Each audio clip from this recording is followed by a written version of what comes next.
ambom-pionan'ireo mpisehatra eo amin'izay tontolon'ny fampianarana izay moa nanomboka androany teny amin'ny CCI Vaditeny Fiaonambe izay natao indrindra maritana ny rafim-panabeazana apetraka eto Madagasikara no tena antony izany etsika izany. Roa arivo ny sampandray anjara amin'ny Fiaonamben'ny fampianarana izay nisokatra androany eny amin'ny CCI Vato. Ny mpikatroka rehetra ao anatin'ny fampianarana dia manana solo-teny eto: mpiara-miombina nantoka vahiny, solombavam-bahoaka, mpikambana amin'ny fiarahamonim-pirenena, akademisianina, teknisianina ao anivon'ny ministera, mpampianatra, artista dia mahatonga solo-tena amin'ity Fiaonambe ity avokoa.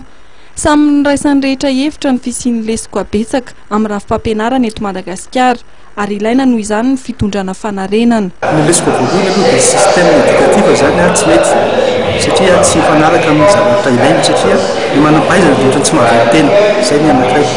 Dia mifampitana ny fampianarana amin'ny ankizy koa dia misy lesiko kosa antony miovaova ny programme.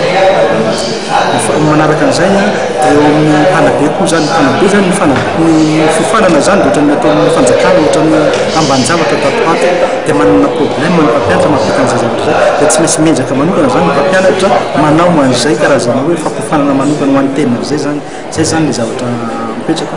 Dia manaraka an'izay moa zany dia ny tsy fahampian'ny hoety manana na eo fitaovana fampianarana zany na ny resaka karama mpampianatra zany dia tena ambany loatra zany tsy efa miasa ara-dalàna. Maro moa zany ny sosokevitra tiana hoentina amin'izao convention zao anisan'izany hoe fitantarana ny zava-misy hoe ny ankizy mpianatra aty an-drenivohitra sy ny any ambanivohitra zany dia tsy mitovy chance eo amin'ny fianarana satria ny ankizy any ambanivohitra efa lehibe taona izy vao afaka mianatra satria manino indraindray lalana 5 kilometatra no andehanany mianatra ary ao anatin'io lalana 5 kilometatra io rehefa tonga ny fahavaratra na misy cyclone dia rehefa tapaka ny lalana dia tsy mianatra indray izy nefa ny fanadinam-panjakana tsy mijery ny reny ka reny fa miroso foana ny PPC dia fixé ny daty ny bac ohatran'izany dia io zany mahatonga anay hoe manarika zavatra ohatran'izao mba mitantara ary mitondra sosokevitra ihany koa.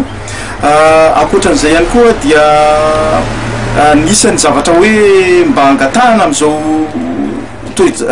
fotoana zao zany hoe mba asina na ohatra azy atao coefficient ambonimbony ny fanadinana mikasika an'ireny taranja éducation physique éducation citoyenne zany satria raha mahitsika amin'izao fotoana zao ny ankizy ny tanora efa manomboka miala tsikelikely amin'ny fifanajana ao anatin'ilay fiarahamonina.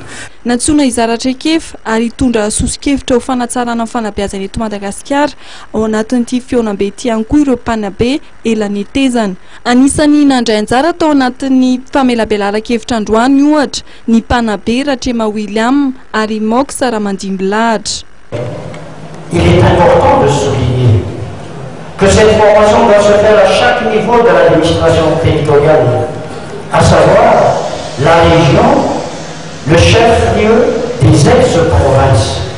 Nous ne sommes pas sans savoir non plus que nous souffrons de la pénurie d'enseignants bien formés et ayant de l'expérience. N'hésitons pas à faire appel à nos retraités de bonne volonté. Je suis sûr qu'ils tendront la main pour une œuvre aussi noble.